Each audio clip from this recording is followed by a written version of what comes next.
Parents of abducted Dapchi schoolgirls who were released on Wednesday by Boko Haram said the terrorists took their time to preach sermons to them before leaving the community. They said no solr or security operative was present in the community to confront the insurgents for the almost 1 hour they spent in the community.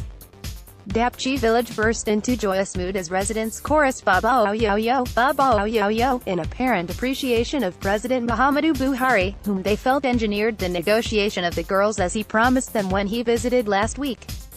Premium Times earlier published an amateur video which showed the residents praising and praying for the Boko Haram members as they left the community.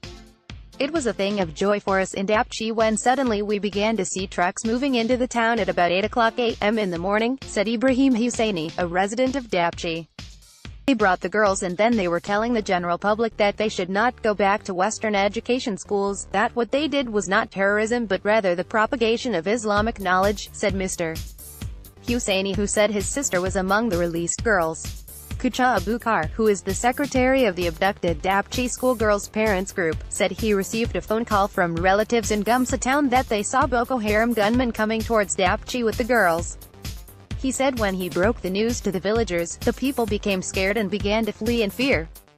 Mr. Kuchala said he and other parents of the missing girls stood and watched as Boko Haram drove into the village in the same kind of vehicles that they used to take the girls away about 30 days ago. He said he did not only wait to receive the girls, but also exchanged pleasantries with them and even took a selfie using the insurgents' camera phones. We, the parents of the missing girls, did not run as other villagers did, because we cannot run and leave our girls in the hands of the Boko Haram. When they came, they told us that they were returning the girls not because somebody gave them money, but out of their free will. We thanked them. Then they told us that we must never return our girls to Western school again. We said we will do as said. They preached to us for some time, and we said we will heed to their sermons. They shook our hands and asked us to forgive them for whatever pains that they might have caused us. Then we shook hands and they asked us to snap photos with them using their mobile phone, which we all did. Sources in Dapchi said the Boko Haram gunmen began to leave the town at about 9 a.m., but stopped midway out of the town to fix their deflated tires. Haruna Driver, a resident of Dapchi and father to one of the abducted GIRSL, Amina Haruna, said he could not believe that his daughter could return to him so early. When the news came to me, it was like a dream. But when I saw my daughter, I and her mother shed tears of joy, he said.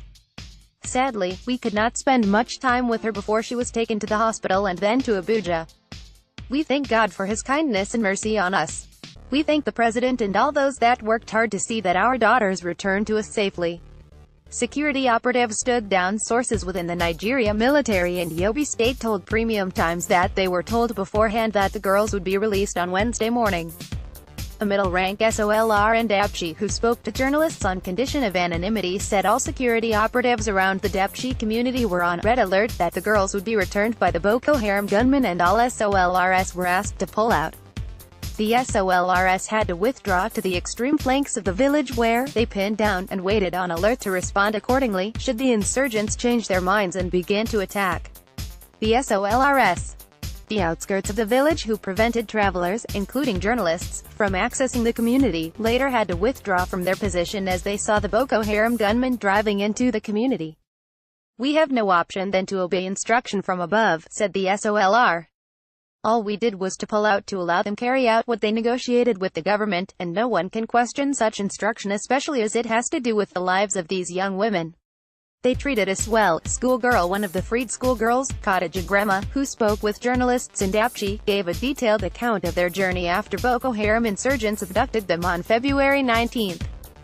Clad in hijab overall gown that was uniformly sewn for the abducted girls by the Boko Haram, she said their journey to captivity was a harrowing experience that caused the death of some of her schoolmates. We were at the school, about to break our usual Monday voluntary fast, when the gunmen arrived. Everyone was confused and people were screaming. One of them said we should come close to him. They were shooting and everyone was confused. So we ran towards the school gate.